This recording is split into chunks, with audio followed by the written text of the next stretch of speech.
Hello everyone, welcome to the daily newspaper analysis for UPSC exam. मेरा नाम है लोकेश चौधरी और आप सबका स्वागत करता हूं। ये वीडियो सभी के लिए इम्पॉर्टेंट है, जैसे कि जो कि यूपीएससी की तैयारी कर रहा है, खासकर एनडीए, सीडीएस, सीएपीएफ पेपर 1 और पेपर 2 दोनों के लिए, और एसएससी के जो भी one liner exams, one liner questions आते हैं जो फैक्चुअल बेस्ड होते हैं, उनके लिए भी ये वीडियो इम्पॉर्टेंट होने वाला है। और जो देश दुनिया में चल रहा है और अपनी जो नॉलेज बढ़ाना चाहते हैं वो भी इस वीडियो को देख सकते हैं। तो आज है 11 दिसंबर, तो चलिए आज की इम्पॉर्टेंट खबरों को डिस्कस करते हैं। पहली खबर है G20 sherpa meet, a presidency with a show of culture and clear cut agenda. से G20 की हमें अध्यक्षता करने के लिए 1 साल का मौका मिला है। तो आज हम समझेंगे कि G20 आखिर काम कैसे करता है और इसके क्या क्या इम्पोर्टेंट मेंबर्स हैं और इसमें कैसे काम होता है G20 का। तो चलिए देखते हैं। खैर अभी हम देखते हैं G20 काम कैसे करता है। G20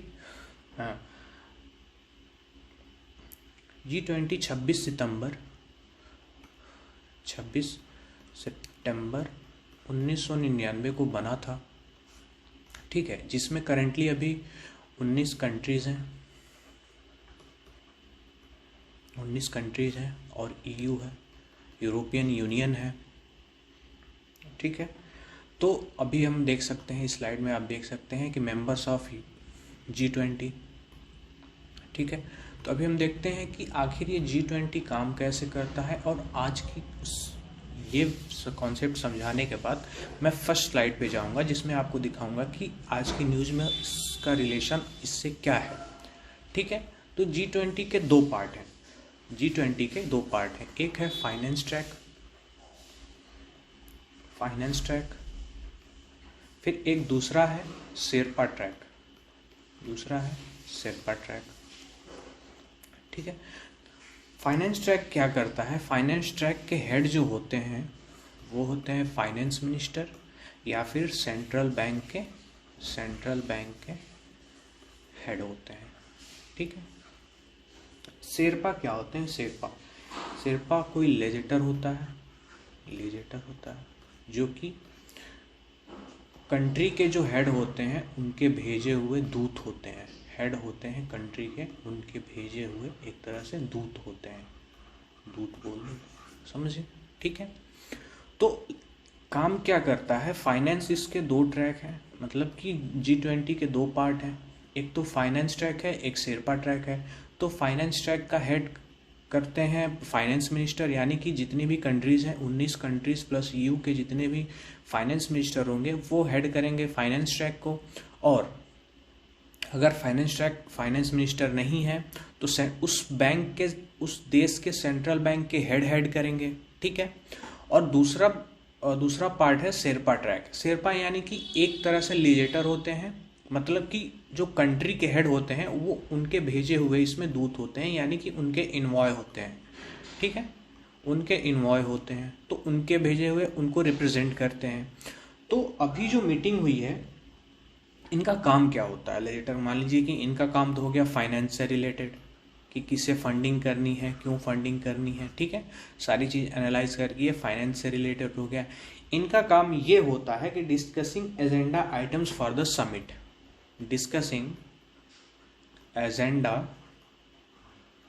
एजेंडा फॉर समिट, ठीक है। मतलब कि जो भी समिट होने वाली है, जो भी मीटिंग होने वाली है, उसके लिए एजेंडा सेट करते हैं, मतलब कि क्या क्या डिस्कस किया जाएगा इस एजेंडे में, यानी कि इस समिट में क्या क्या डिस्कस किया जाएगा। और दूसरा काम ये होता है coordinating the substantive work of G20, coordinate करते हैं, मतलब कि जो भी G20 का काम है उसे ये देखते हैं और जो भी प्रोसेस है इनमें फाइनल होते हैं। तो अब बढ़ते हैं पहली स्लाइड पे, ठीक है, जिसमें हम देखेंगे कि इसमें कि आज क्या है, आज के पेपर में इसका रेलेवेंस क्या है। तो G20 शेरपा समिट, जो G20 की शेरपा समिट है वो हुई है उदयपुर में, ठीक है, वो हुई है उदयपुर में। और 1 दिसंबर 2022 से 30 नवंबर 2023 तक हमें प्रेसिडेंसी का मौका मिला है, यानी कि हम जो G20 है उसको हम चेयर करेंगे, ठीक है, जो हेड होंगे वो चेयर करेंगे, और इसमें हेड कौन करेगा, हमारे PM, ठीक। तो ये हुआ। तो जैसा कि मैंने बताया कि 2 टास्क हैं, G20 के 2 काम हैं, इसके 2 काम हैं, एक है फाइनेंस ट्रैक और एक है शेरपा ट्रैक। तो जो शेरपा ट्रैक है उसकी मीटिंग अभी हुई है, कहाँ, उदयपुर में। ये लोग बैठे हुए हैं, डेलीगेशन बैठा हुआ है, और ये लोग मीटिंग कर रहे हैं और देख रहे हैं कि क्या क्या हमें करना है आने वाले सालों में, क्योंकि जो भी मीटिंग होगी, जो भी G20 की समिट होगी आने वाले इन दिनों में, 1 दिसंबर 2022 से 30 नवंबर 2023 तक जितनी भी मीटिंग होंगी वो सारी इंडिया में होंगी। क्यों? क्योंकि इंडिया ही इस समिट को हेल्ड करने का मौका मिला है इसको, ठीक है। तो ये रहा। इससे जुड़ी एक और खबर है, इसको देख सकते हैं आपकी। इंडिया को 2023 में मिला है, इंडिया को 2023 में मिला है, इंडिया को 2023 में, इंडोनेशिया को मिला था 2022 में। इससे पहले जो G20 का चेयरमैन था वो थे इंडोनेशिया के, और जो अगला जो चेयर होगा वो करेगी ब्राज़ील कंट्री करेगी, ठीक है। एक और इन्फॉर्मेशन मैं यहाँ देना चाहूँगा, जस्ट, ठीक है। एक और इन्फॉर्मेशन ये है कि इसके बाद, इसके साथ साथ कुछ और ग्रुप्स होते हैं, इंगेजमेंट ग्रुप्स। इन तीनों के अलावा और कौन होता है, इंगेजमेंट ग्रुप होते हैं।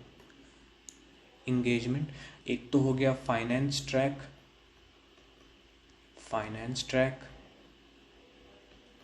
फिर शेरपा ट्रैक, फिर एक होते हैं इंगेजमेंट ग्रुप, ठीक है। ये क्या करते हैं कि जितने भी अलग अलग देशों के सिविल सोसाइटीज़ हैं, ठीक, सिविल सोसाइटीज़ हैं, पार्लियामेंटेरियंस हैं, ठीक है, पार्लियामेंटेरियंस हैं, फिर थिंक टैंक्स हैं, वुमेन हैं, यूथ हैं, लेबर हैं, बिजनेसेस हैं, और क्या है, रिसर्चर्स हैं, ठीक है। तो एंगेजमेंट ग्रुप क्या करता है कि इन सारे जो भी रिनाउंड, वो चाहे सिविल सोसाइटीज़ हो या फिर कोई किसी मेंबर कंट्री का, पार्लियामेंट का कोई मेंबर हो, या फिर कोई थिंक टैंक हो उस देश का, कोई वुमेन हो, कोई यूथ हो, कोई लेबर हो, कोई बिजनेस हो, और या फिर कोई रिसर्चर हो, तो उनको क्या करते हैं कि G20 की समिट में बुलाते हैं। ये एंगेजमेंट ग्रुप क्या करता है, इनको बुलाता है, ठीक है, G20 की समिट में। क्यों?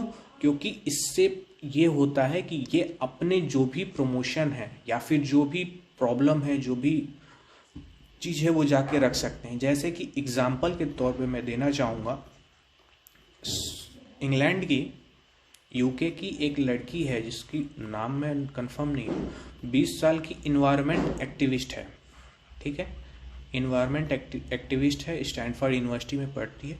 उसे G20 की समिट में बुलाया गया था।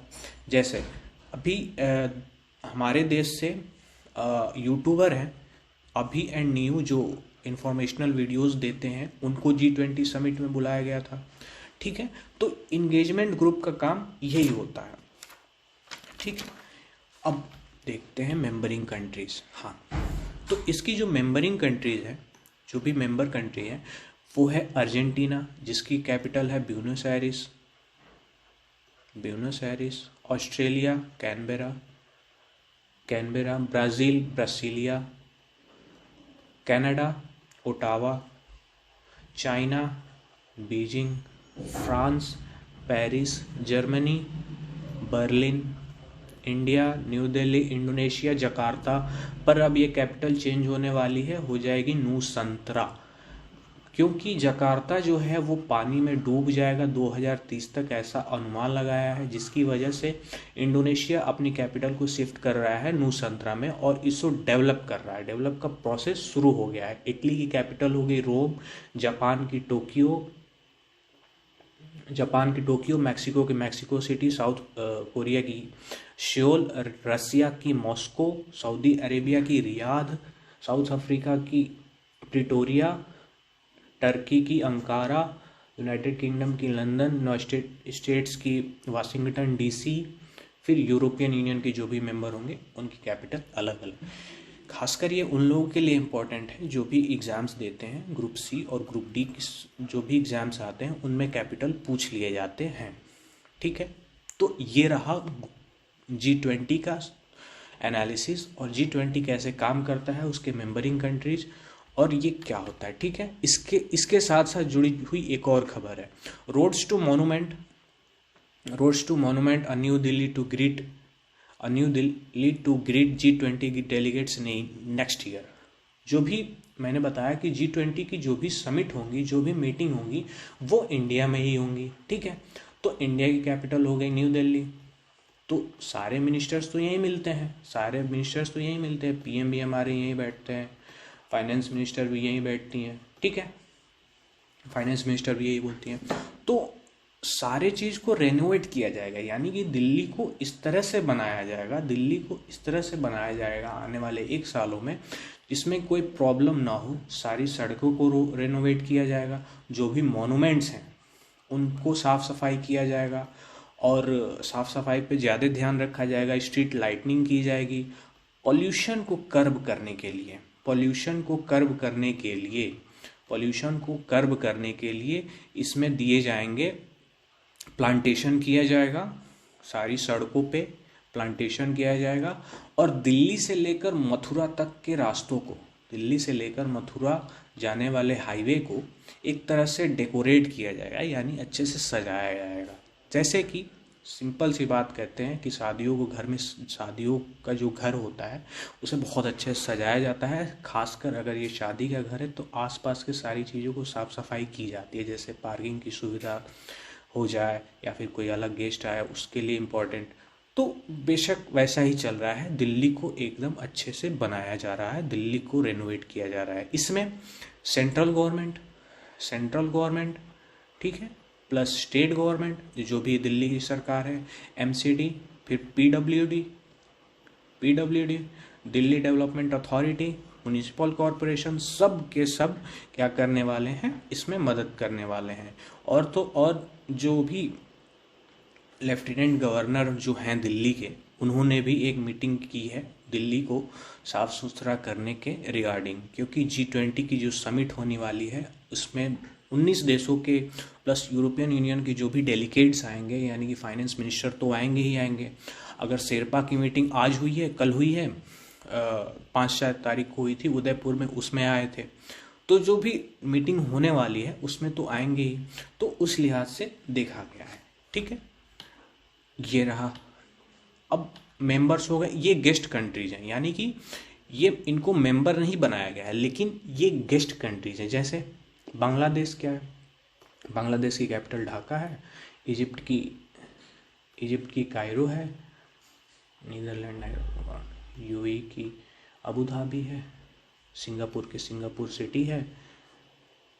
ठीक है, अब आगे देख सकते हैं।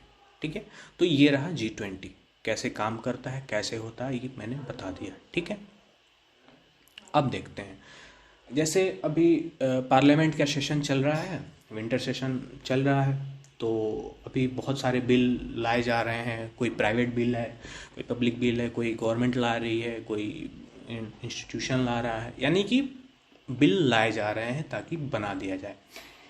ये है भाई साहब, इनका नाम है जॉन बिटोस। ठीक है, ये CPI पार्टी है, CPI, केरला से, ये क्या है, राज्यसभा के मेंबर हैं, ठीक है, राज्यसभा के मेंबर हैं, ठीक।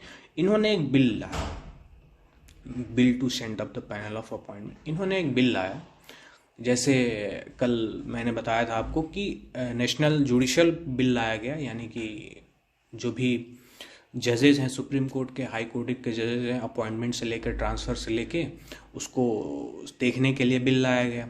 अब ये एक ऐसा बिल लाया गया है जिसमें चीफ इलेक्शन कमिश्नर को और जो भी इलेक्शन कमिश्नर होते हैं उनके अपॉइंटमेंट को लेके ये एक बिल लाया गया है।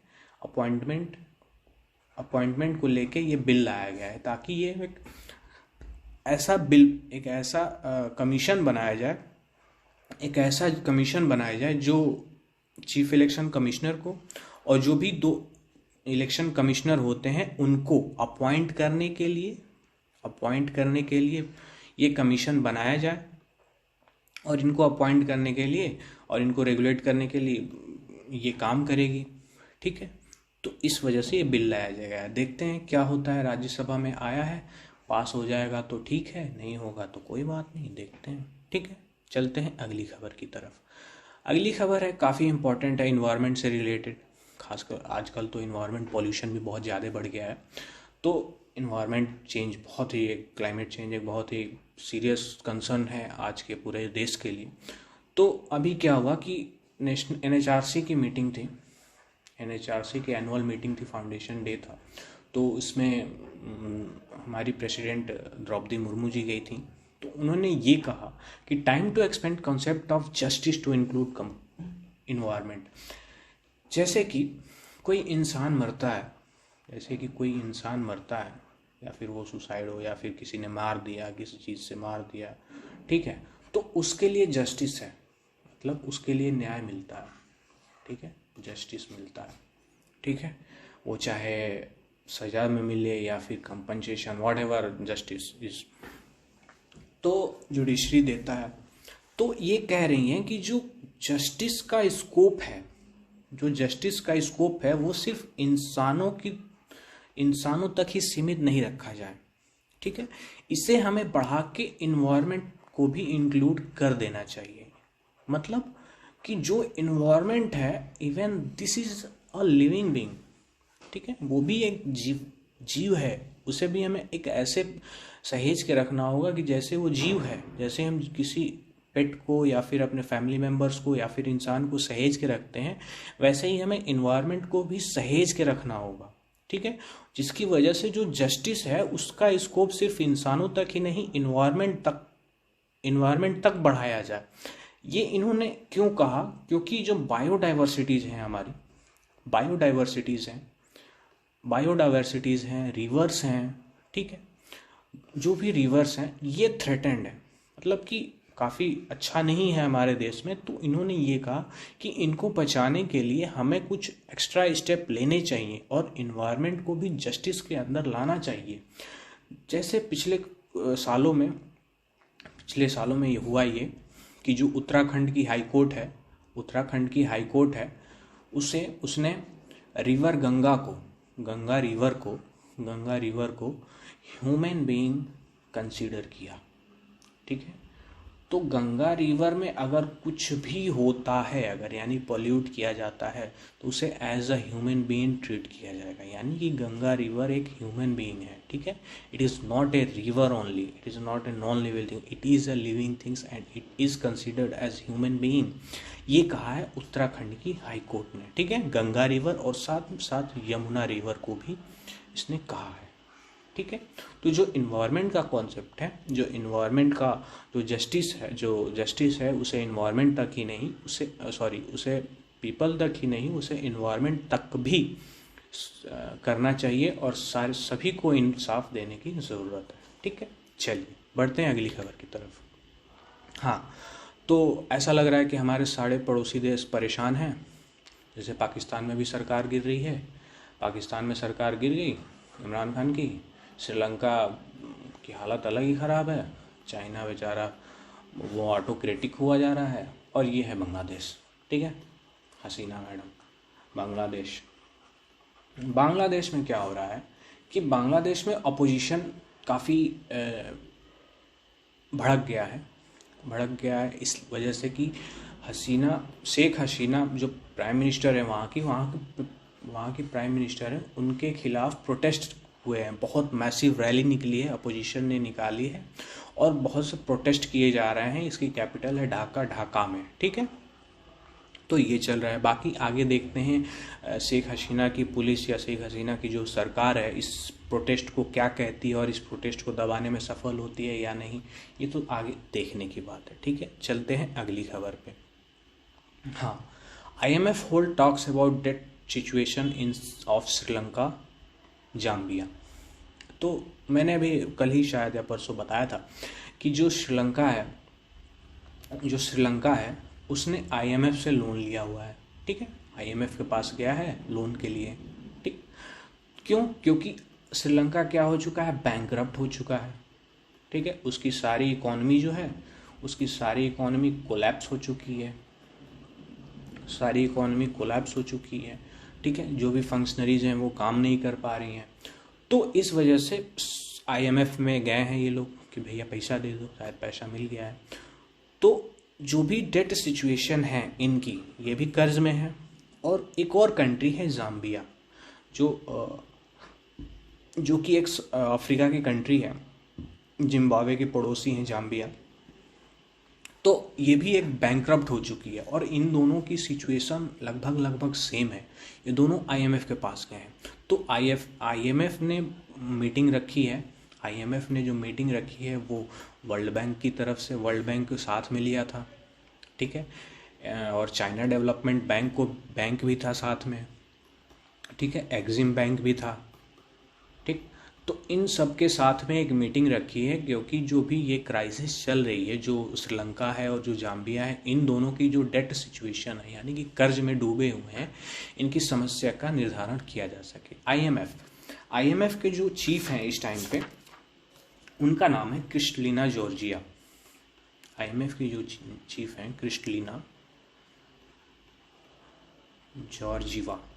क्रिस्टलिना जॉर्जिवा और IMF का हेडक्वार्टर वाशिंगटन DC में है, ठीक है। क्योंकि ये USA के द्वारा ज़्यादा फंडिंग है, USA के शेयर इसमें कुछ ज़्यादा हैं, तो इस वजह से इसका हेडक्वार्टर आप ऐसे भी याद कर सकते हैं, ठीक है। तो ये रहा। तो बढ़ते हैं अगली खबर की तरफ। हाँ, अगली खबर काफ़ी इम्पोर्टेंट है और जो भी हमारे देश के कानून हैं उससे मेल खाते हैं। और मैं आपको एक और जानकारी यहाँ पे कॉन्सेप्ट सिखाऊंगा जो यहाँ पे पॉस्को है, ठीक है, पॉक्सो एक्ट। तो इस बारे में ये मैं देखूंगा। पहले ये स्लाइड पे इस पे देखते हैं कि आखिर ये है क्या, ठीक है। POCSO, protection of child from sexual offence act, ये 2012 में आया था, ठीक है। ये बिल आया था 19 जून 2012 को, जबकि ये रेगुलेट होने शुरू हो गया, इन्फोर्स हो गया 19 नवंबर 2012 को, ठीक है। ये रही इसकी बेसिक जानकारी। तो नाम से, फुल फॉर्म से ये पता चल रहा है कि protection of child from sexual offence act. इसमें क्या है कि अगर कोई इंसान, कोई लड़का या लड़की जो 18 साल से कम है, ठीक है, 18 साल से जितने भी कम है, उनको अगर किसी तरह से सेक्सुअली, फिजिकली, ठीक है, अगर इनको मोलेस्ट किया जा रहा है, तो जो करने वाला है उसके ऊपर ये वाली एक्ट लगेगी, ये वाला कानून लगेगा और इसके तहत इसको सज़ा मिलेगी, ठीक है। तो इसमें क्या है, सेक्सुअली भी और फिजिकली भी है, ठीक है। तो अब हम देखते हैं कि सुप्रीम कोर्ट ने क्या कहा। आते हैं खबर पे। खबर में यह है कि law makers must address POCSO cases of consenting under 18, ठीक है। कंसेंटिंग मतलब कि अगर मान लीजिए कि एक लड़का है, 1 बॉय एंड 1 गर्ल, ठीक है, दोनों की उम्र 18 साल से कम है, ठीक दोनों की उम्र 18 साल से कम है। सॉरी, ये तो ज़्यादा हो गया, 18 साल से कम है। ठीक, मान लीजिए कि इन दोनों के बीच कंसेंट, सेक्सुअली कंसेंट हो गया, यानी कि कंसेंसस बन गया कि हाँ ठीक है, हम दोनों सेक्सुअली सेक्स करेंगे और हम दोनों क्या है कि ठीक है, कोई दिक्कत नहीं है, कंसेंसस बन गया, कंसेंट है, लड़की का कंसेंट है, लड़के का कंसेंट है, तो इन्होंने सेक्सुअल किया। ठीक है, अब इस लड़की के या इस लड़के के घर वाले को पता चल गया, तो ये जानते हैं कि 18 साल से कम है, तो ये लड़के वाले इस लड़के के खिलाफ पॉक्सो एक्ट लगा सकते हैं, या फिर इस लड़की के लड़के वाले पॉक्सो एक्ट लगा सकते हैं। ठीक है, जो कि एक हीनियस क्राइम है। ठीक है, हीनियस क्राइम माना जाता है, और इसमें बोलने का भी वो नहीं है, ये नॉन बेलेबल है। ठीक है, इसके अंदर अगर आपका केस दर्ज होगा तो ये नॉन बेलेबल है, यानी कि आपको इसमें बेल नहीं मिलेगी। ठीक है, तो लॉ मेकर सीजीआई ने ये कहा कि अगर मान लो कि ये केस हो गया, दोनों ने कंसेंसस बना है, दोनों कंसेंट लेके और फिर सेक्सुअल एक्टिविटी को परफॉर्म करते हैं, तो फिर इसका तो गलत फ़ायदा उठाया जा रहा है पॉक्सो का फिर। ठीक है, या कोई भी उठा सकता है। तो लॉ मेकर्स को ये थोड़ा देखना चाहिए कि जो पॉक्सो के केसेस हैं उनमें कंसेंसस है कि नहीं है, लड़का लड़की का कंसेंसस है कि नहीं है। ठीक है, तो ये सीजेआई ने कहा है। ठीक है, तो इसके कुछ फीचर्स देख लेते हैं, क्या है पॉक्सो एक्ट के फीचर्स क्या हैं। मैं फीचर्स पूरे नहीं ले गया है, पर हाँ ठीक है। Children according to the act are individuals aged below 18 years, जैसा कि मैंने बताया, and the act is gender neutral. This is the important point जो कि ऑप्शंस में दे सकता है सेलिएंट फीचर्स में, क्या ये सिर्फ लड़कों के खिलाफ है, ठीक है, या फिर या लड़कियों के खिलाफ है। No, this act is gender neutral. ठीक है, सेकेंड फीचर क्या है, different forms of sexual abuse including but not limited to sexual harassment. Sexual harassment तक ही ये लिमिट नहीं है, पोर्नोग्राफी या penetrative non penetrative assaults are defined in the act. ये इसमें ये कहा गया है कि सेक्सुअल हैरेसमेंट तक ही ये सीमित नहीं है। अगर आप किसी को पोर्नोग्राफी दिखाते हैं, ठीक है, वो भी पॉक्सो के अंडर आएगा। अगर पेनेट्रेटिव है तो भी पॉक्सो के अंदर आएगा। अगर सिर्फ छेड़छाड़ है यानी कि नॉन पेनेट्रेटिव है, वो भी पॉक्सो के अंडर आएगा। ठीक है, sexual assault is deemed to be aggravated under certain circumstances such as when the child is mentally ill।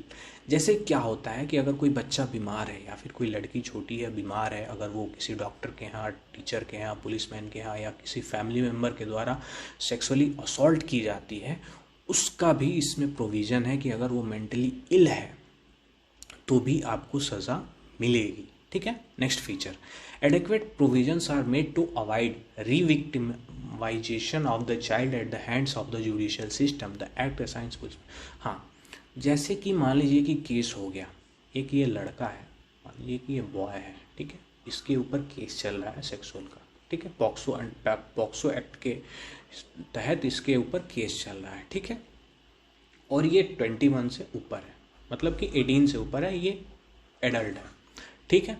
तो इसको विक्टिमाइज किया जाता है, मतलब कि इससे एक, जैसे हमारे यहाँ मीडिया ट्रायल चलते हैं, मीडिया ट्रायल यानी कि मीडिया इसको इतना बढ़ा चढ़ा के दिखाएगी कि ये ऐसा लगेगा कि इसको घोषित कर दिया जाएगा, इसके पीछे की जानकारी नहीं ली जाएगी, बट हाँ इसे घोषित कर दिया जाएगा कि इसी ने किया है ये कांड, ठीक है।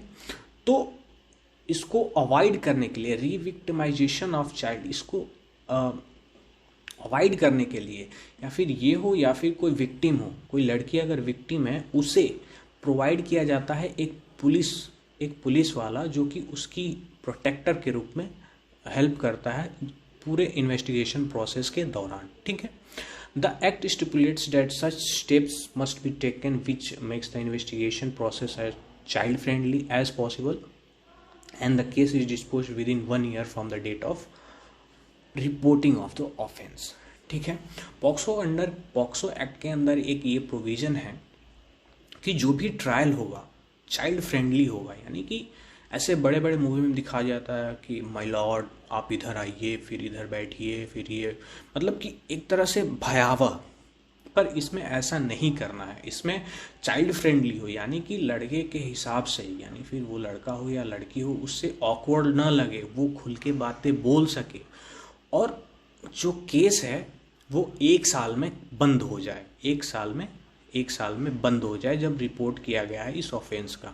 मतलब कि एक तरह से ट्रायल को फास्ट ट्रैक कोर्ट कह सकते हैं, पर ये फास्ट ट्रैक कोर्ट अलग है पॉक्सो एक्ट के तहत, पॉक्सो एक्ट के तहत। ठीक है, तो ये रही आज की खबर।